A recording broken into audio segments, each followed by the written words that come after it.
Hi guys. Hi guys, welcome to our mini vlog. Saging isa. Ay, sabi. Naman. Oo. Mawala.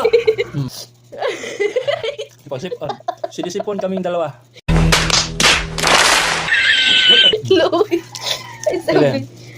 Welcome to our mini vlog. Guys, welcome to our mini vlog. And while eating, we're going to share about some facts sa among wedding preparation. Plan and everything. Oh my God!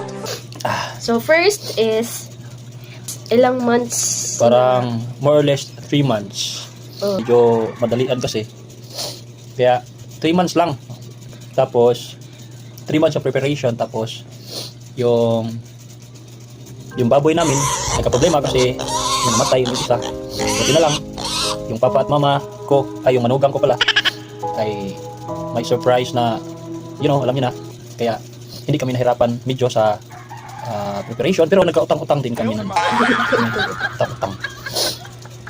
Tapos talking about expenses, siguro aabot yun ng mga 100,000 plus kung ito total lahat dala sa mga utang. May utang kasi yun. Tapos yung preparation guys, First plan sa family namin at sa family niya is a very simple wedding lang talaga. Walang Gumaganda ang paligid.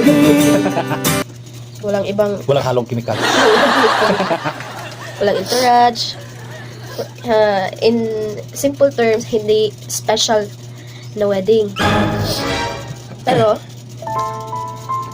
dahil sa support ng family namin, yung plano na very simple na wedding, basta lang makakain yung pamilya namin, makakain yung pamilya niya. Naging special wedding. And by the way guys, hindi kayo dapat na ma-pressure sa O yung mga gustong magpakasal dyan, hindi kayo dapat ma-pressure kasi kung tutuusin, pwede naman talagang ikasal kahit walang gasto. ang importante guys ay Makasal. nabayaran namin yung utang. Nabayaran namin yung utang. After. Pero kung gusto kayo magpakasal na libre, pwede naman. Pwede naman talaga. Merong mass wedding sa every parish. Mag-ask lang kayo sa secretary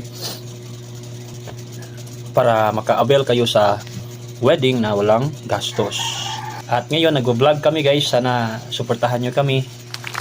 At kahit na sinisipon kami, nagsikap pa rin kami mag-video. Sana hindi kayo magsawa sa mga mukha naming dalawa. Sawa ko, taba-taba na. Ingat po kayo dyan at God bless.